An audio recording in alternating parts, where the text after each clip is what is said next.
नमस्कार मित्रों, मैं डॉक्टर घनश्याम मिश्रा प्रयागराज से। अरण्य कांड में एक प्रसंग आता है जिसमें कि प्रभु को पाने के तरीके बताए गए हैं कि अगर आप संतों का साथ करते हैं, सत्संग करते हैं, भजन करते हैं, प्रभु का गुणगान करते हैं, मंत्र जाप करते हैं, आप स्वभाव से और चरित्र से शील हैं, मतलब चरित्र आपका बहुत उत्तम है, आप संतोषी हैं, तो आपको प्रभु मिल जाएंगे। उसी में एक गुण उन्होंने बताया कि अगर आप सहज हैं, सरल हैं, तो आपको प्रभु जरूर मिलते हैं।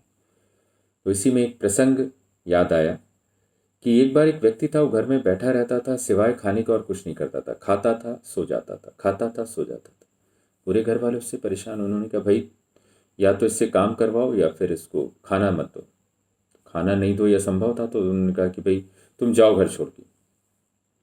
अब घर से निकाला गया तो चला जा रहा था। रास्ते में उसने देखा कि एक आश्रम पड़ा और आश्रम के बाहर एक बड़ा ही सुंदर बलिष्ठ शरीर वाला व्यक्ति भगवा पहने हुए बैठा हुआ है। तो उसको लगा इसका मतलब कि यहाँ भोजन का अच्छा इंतजाम है।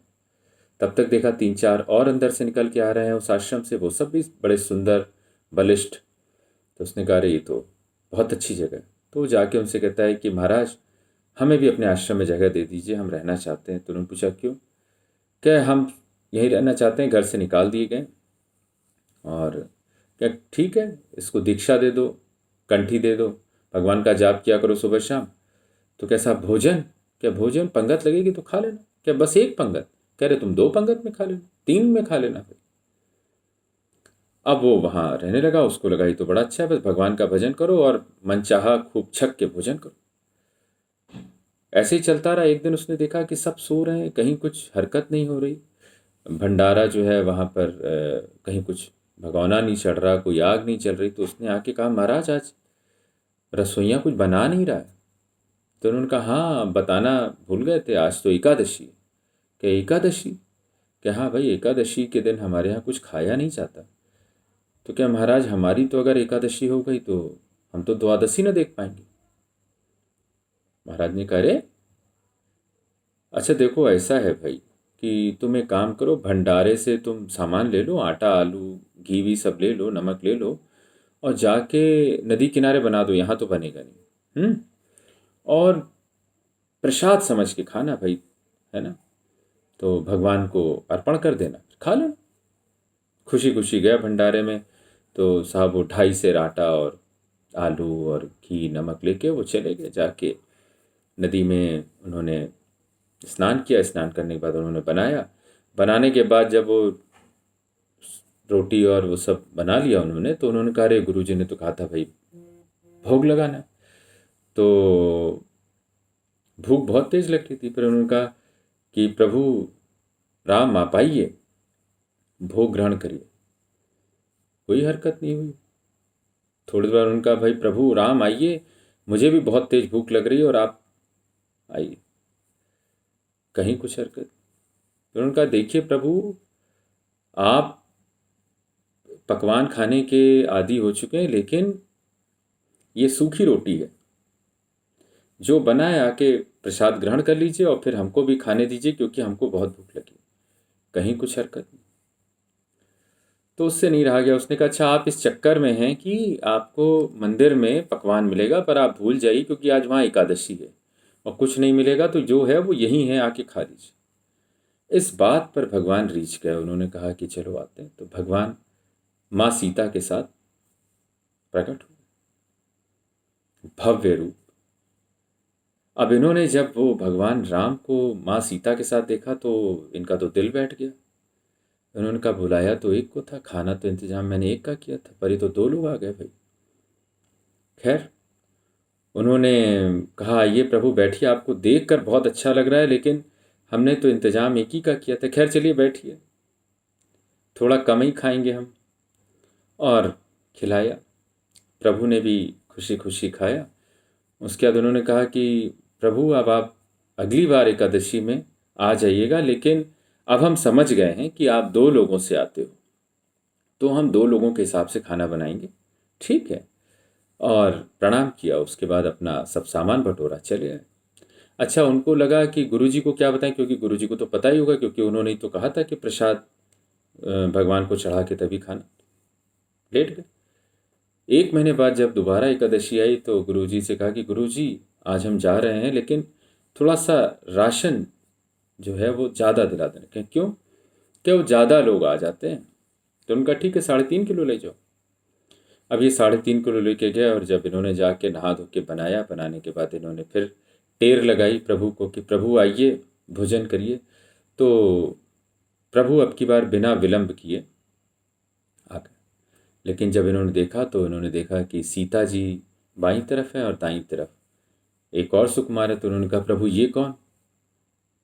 उन्होंने कहा ये लक्ष्मण है, मेरा छोटा भाई।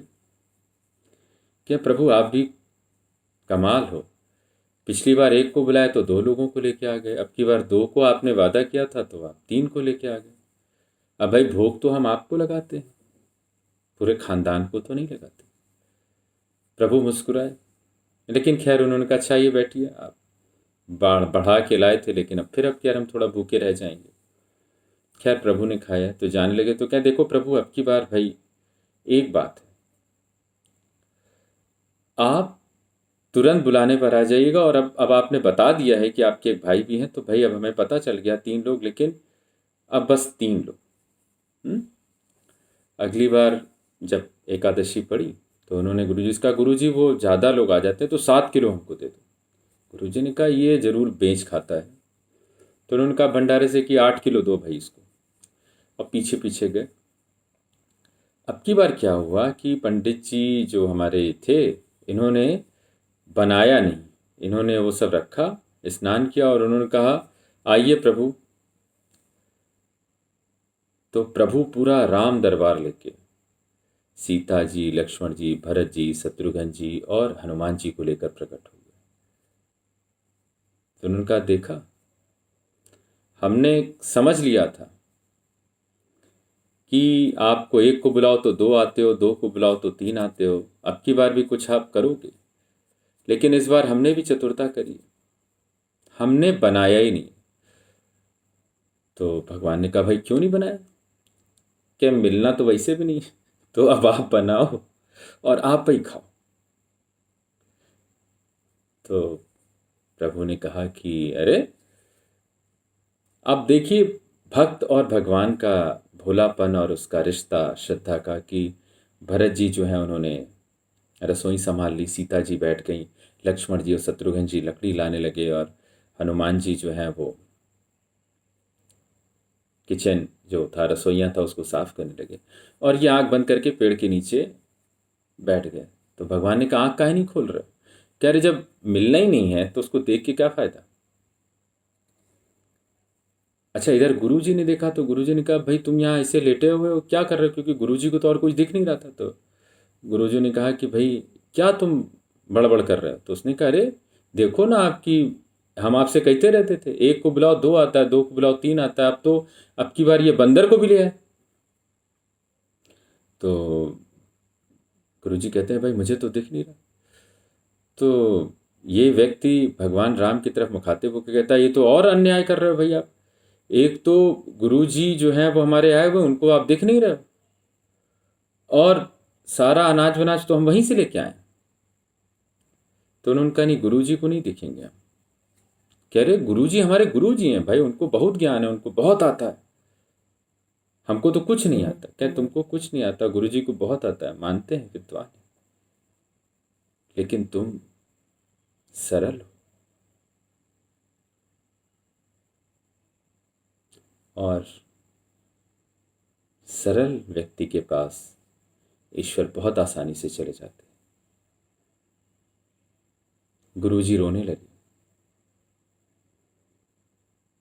जब गुरुजी रोते हैं तो प्रभु उनके सामने प्रकट हो जाते हैं और उनकी वो सारी भक्ति सब कुछ एक तरफ, और इस भगत की सरलता सहजता एक तरफ। तो अगर आप अपने इष्ट को, अपने प्रभु को, अपने भगवान को पाना चाहते हैं तो सरल रहिए, सहज रहिए, क्योंकि नवम सरल सब सन छल हीना, नवम सरल सब सन छन हीना, मम भरोस ही हर्ष न दीना। नवमहु एकौ जिनके होही, नारी पुरुष सचराचर कोई, सोई अति प्रिय भामिनी मोरे, सकल प्रकार भगति दृढ़ तोरे। सहजता को प्रभु में मानते हैं तो सहज रहिए, सरल रहिए और हमेशा लोगों के हित का सोचिए। जय श्री राम।